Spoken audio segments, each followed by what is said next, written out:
merci beaucoup ñu jàll ci waxtaan bu njëkk ak suñu gan.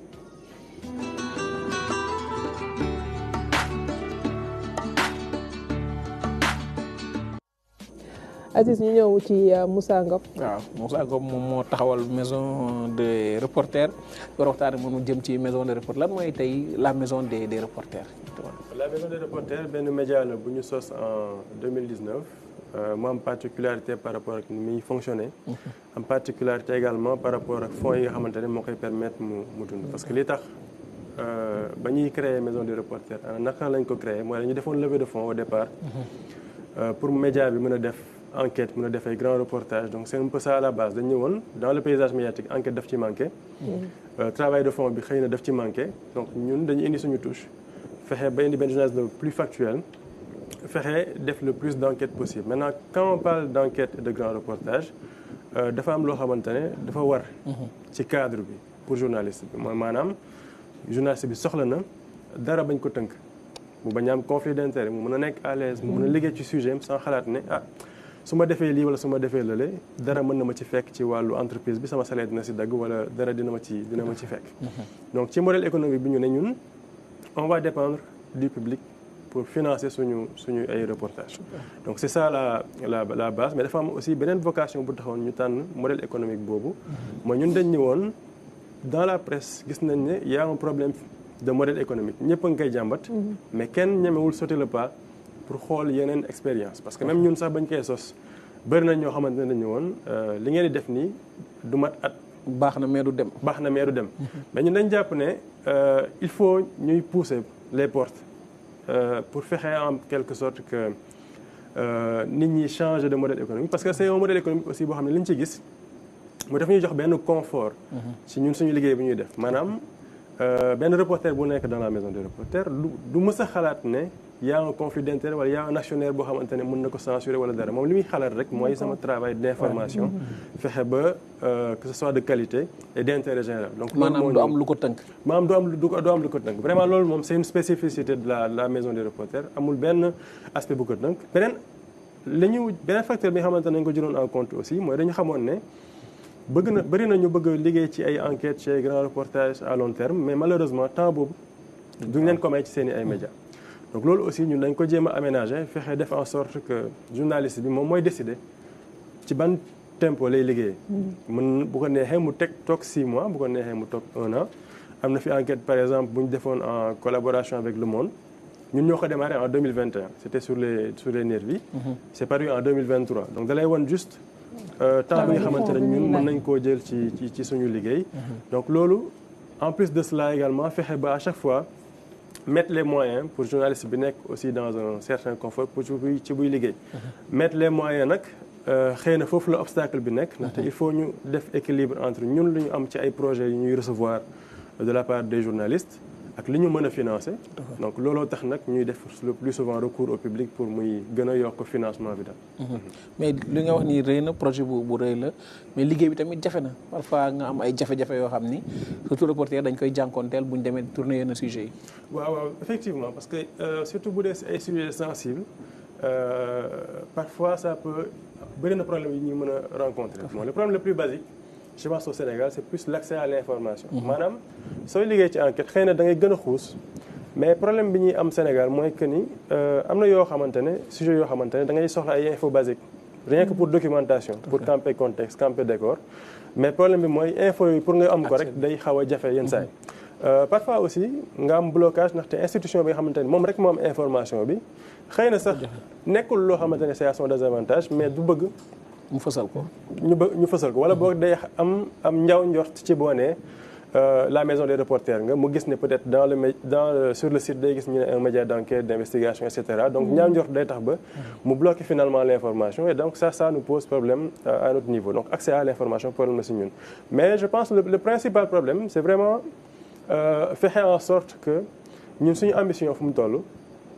les moyens financiers suivent que le public aussi suive parce que modèle bi ñu jël dafa nekk modèle boo xamante ne bu bees la ci nga gis ko média boo xamante ne ça dépend exclusivement du public donc il faut mu ànd ak benn éducation du public par rapport ak lan moo tax mu war a contribuer à l'information moo tax ñun sax sooy xool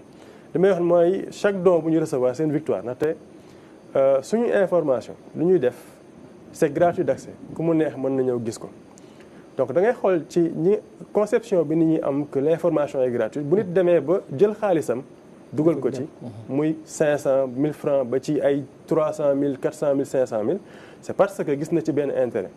et loolu aussi benn intérêt ci modèle économique boobu noonu mooy comme ñun dañ doon daw avec conflit d'intérêt ak bailleur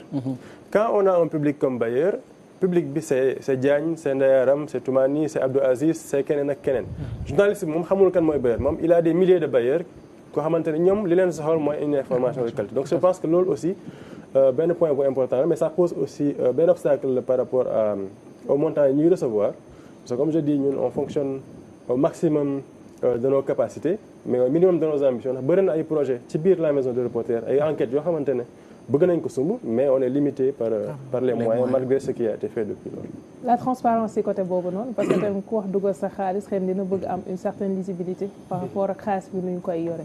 ban garantie ngeen leen di tegal foofu. effectivement justement nag loolu c'est un point très important parce que boo nekkee ci contexte boo xamante ne xamuñu modèle boobu noonu bëri na aussi ay problèmes par rapport à des financements participatifs bëri na ay problèmes par rapport aux cagnottes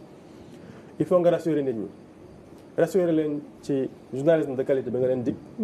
jox leen information bi nga xam ne moom nga leen dig genre d'information nga xamante ne c'est poussé c'est approfondi mais il faut aussi nga assurer leen benn transparence moo tax ñun chaque année dañuy def rapport annuel boo xamante ne toutes les dépenses jóge ci 100 francs ba ci montant le plus élevé day am rapport annuel boo xamante ne day détaillé toutes les dépenses qui ont été faites maintenant weesu loolu c'est à des buts de transparence mais également de pédagogie pour ki nga xamante ne jàpp ne xibaar xëy na day jékki-jékki rek wadd ñu wan ko ne y a un processus derrière et ça coûte c'est très coûteux d'ailleurs sax depuis une année li ñuy expérimenté mooy à chaque fois pour chaque enquête bu ñu publier dañuy def le montant au début wax ne cette enquête nous a coûté tant de choses am na benn grand reportage bu ñu war a publier ce matin mais au départ ça a coûté 238 500 pour déplacement yeeg rémunération du journaliste pour montrer aux gens que il faut nécessairement contribuer pour que le travail continue. Je pense que loolu c'est aussi un aspect important par rapport à ce qu'on fait. Bon, déjà féliciter Moussa parce que derrière tout projet il y a un homme. Moussa, Moussa que vous voyez, lui, il regroupe quand même plus de 8 distinctions. ay raaya yoo xamante ne am na ko ci Afrique ci liggéeyam investigation reportage enquête dossier yi nga xamante ne def na ko donc je pense que lui en tant que journaliste il a fait ses preuves en fait même si aujourd'hui dans le contexte actuel valeur information dañ ko war a xoolaat mooy laaj bi nga xamante ne bëgg naa ko laaj parce que ñoom ils sont sur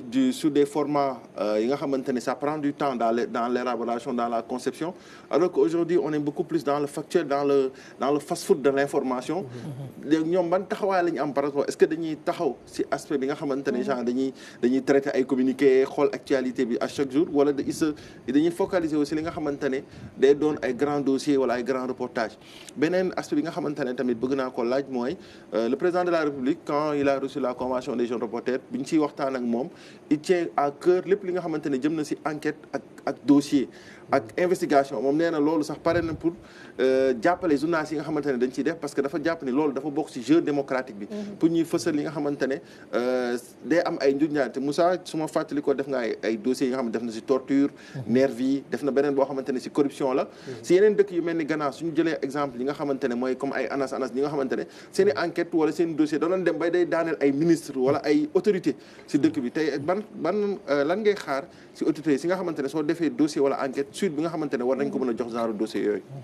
waaw pour revenir à la première question par rapport ak ñun la ñuy def sa xool ñun am na benn loo xamante ne relation bu ñu instauré ak notre public mooy notre public du ñu tënk ci da ngeen war a publier chaque semaine wala chaque jour wala chaque et cetera maanaam ñun c'est nous qui prenons à notre niveau le temps qu'il faut maintenant on essaie de pousser pour plus de régularité mais on essaie de souvent prendre le temps qu'il faut pour travailler sur des sujets et aussi sujets yi ñuy liggéey c'est dans une démarche de à notre niveau créer l'actualité et aussi permettre aux gens d'avoir toutes les informations sur en tout cas l'angle bi ñu choisir ci benn sujet mais maanaam ki nga xamante ne day seetaan wala day lire suñu benn enquête mu xam li nekk ci mbir mi ngir peut-être bu amee ay actions à prendre dans ce sens-là donc ñun loolu la ñuy def et sooy xool même par rapport au site la configuration dañu exclure rubrique politique dañu exclure aussi rubrique commentaire muy chronique wala muy ay billets wala et cetera tax ñu exclure aspect politique c'est pas pour dire que la politique c'est pas intéressant mais plus par rapport au traitement de l'actualité politique c'est pas ça qui nous intéresse ñun li ñuy liggéey yëpp dafa am un aspect politique dans ça. Quand on travaille dans l'économie, il y a un aspect politique. Quand on travaille sur les violences obstétricales, comme on l'a fait aujourd'hui, il y a un aspect politique, parce qu'après, il faut aussi que les gens s'en saisissent. Donc ça me permet de rebondir sur la question sur le président Diomaye wax. Je pense que c'est un aspect important. Et tout tourne autour du cadre. Maanaam soo nee nit da nga bëgg pousser l'investigation da nga war a fexe ba nit ki du bëgg def investigation mu xalaat ne di su ma ko publier dinañ ma yóbbu kaso. Je pense que c'est ça un peu le problème par rapport au Sénégal mooy il y a beaucoup de pièges juridiques yi nga xamante ne tegu na ci kaw noddu journaliste bi mën nañu wax ci affaire de diffamation mën nañu wax ci affaire de diffusion de fausses nouvelles donc il faut mu am benn protection comme ni ñu koy waxee ci lanceur d'alerte il faut que aussi cadre bi am ci affaire de code de la presse qu'on aille un peu plus ci benn dépénalisation je pense que ça aussi c'est un standard actuellement au niveau démocratique faut ñu qu'on aille vers la dépénalisation mais il faut aussi que ñu expurger des textes du code tout ce qui nga xamante ne ça peut entraver le journaliste ci wàllu liggéey beneen aspect bi aussi mooy l'obstacle que je citais tout à l'heure mooy l'accès à l'information su dee da nga bëgg transparence parce que c'est un peu ça aussi l'idée du régime je pense qu'il faut pousser pour que cette loi pour l'accès à l'information soit adoptée et qu'on puisse même la perfectionner parce que parfois il y a des blocages dans des pays am na institutions yoo xamante ne duñ bëgg joxe information donc dañuy contourner donc il faut faire en sorte que la loi soit la plus radicale possible pour permettre aux citoyens ñu am accès à l'information. si li nga xamante ne moom ñaari aspect su fekkee temps may nañ ko par rapport aux fake news. il nous reste 3 minutes par rapport à fake news diffusion de fausses informations yi nga xamante ne tey gis nañ Sénégal surtout dans nos langues locales si nga xamante ne wolof bi ak tamit yenn plateformes yu mel ni TikTok ak WhatsApp fausse information yi nga xamante ne ñu ngi fay bëri suñu sœurs yi suñu mag yi. ban approche di consommer rek ban approche lañ mën a am par rapport à ça pour mën a endiguer loolu noonu nga xamante ne fléau lañ ko mën a tujjee beneen affaire bi mooy déclaration des médias bi nga xamante ne ministère bi kii na ko est-ce que maison des reporters dugg na ci cadre bi si oui ou non ban gis-gis nga ci am. Bon pour le fléau des fausses informations benn aspect bu simple mooy c'est une approche combinée man dama doon liggéey ci fact-checking je suis toujours mais li ñu seetlu mooy fact-checking réglé wul la question lii régler la question mooy déjà sur le plan des médias que la qualité de l'information y soit maanaam ki nga xamante ne moom mooy faire face à la fausse information il faut déjà qu'il ne soit pas perméable à cela maanaam mu xam déjà tous les éléments qu'il faut pour xam ne quand il voit une fausse information mu ne lii kat sama xel tey na si ndaxte am naa des éléments à ma connaissance yoo xamante ne ça me dit que lii y a forcément des doutes là-dessus. Éducation aux médias aussi parce que war nañu mën a jàngal public bi naka la mën a distinguer qu'est-ce qu'est une bonne information yan élément la war a seetlu ci information est-ce qu'il y a des preuves est-ce que source yi ñu ko citeel c'est des sources cohérentes et cetera et cetera. Maintenant par rapport à la déclaration nous on ne l'a pas faite parce qu'on se bat depuis ñu exister parce que bi ñu existé en 2019 le code de la presse était déjà adopté mais dañu ñëwoon le code de la presse c'est un code à réformer le point bi nga xamante ne ñun on ne s'est pas enregistré mooy on réclame 10 ans d'expérience au directeur de publication, 7 ans d'expérience au rédacteur en chef. Moi, j'ai créé la maison de reporter moins d'un an après ma am sama diplôme CESTI. Actuellement, je n'ai pas 7 ans d'expérience. Moi, le directeur de publication, les rédacteurs en chef également, ils n'ont pas 7 ans d'expérience. Et toute la rédaction, c'est une rédaction c'est une moyenne d'âge de moins de 30 ans. Donc, je pense que dans un pays qui promeut l'entrepreneuriat des jeunes, il faut qu'on réfléchisse à faire en sorte que cette disposition-là, qu'elle saute. Et aussi, on essaie de réformer également d'autres points. Maintenant, dans l'idée je pense que c'est bien ñun transparence bi avant sax ñu koy réclamer ci affaire d'actionnaire affaire de financier ak yooyu noonu ñun nañ ko teg parce que dañ jàpp ne loolu c'est un devoir d'un média maintenant je pense qu'il faut plus aller dans l'approche privilège ndaxte li tax ñu ne dañuy assainir mooy li ñuy gis ci ay wàllu une yoo xamante ne c'est des unes diffamatoires yoo xam ne insultantes qui incitent à la haine et cetera mais je me dis que bu nekkee on veut adopter cette approche aussi ça va se retourner contre ñi nga xamante ne ils essaient d'avancer parce que ki nga xamante ne mën na créer une def ko dans l'anonymat loolu c'est très très très simple mu def ko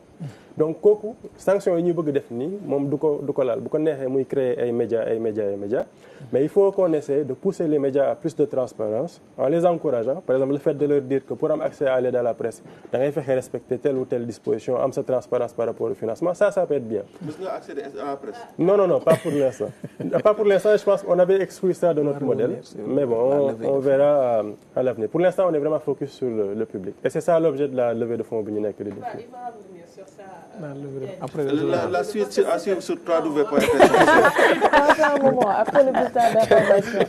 justement, il est 7h et on enchaîne avec Binta Charles qui est en place. Rebonjour Binta. Rebonjour Ndeye Arame.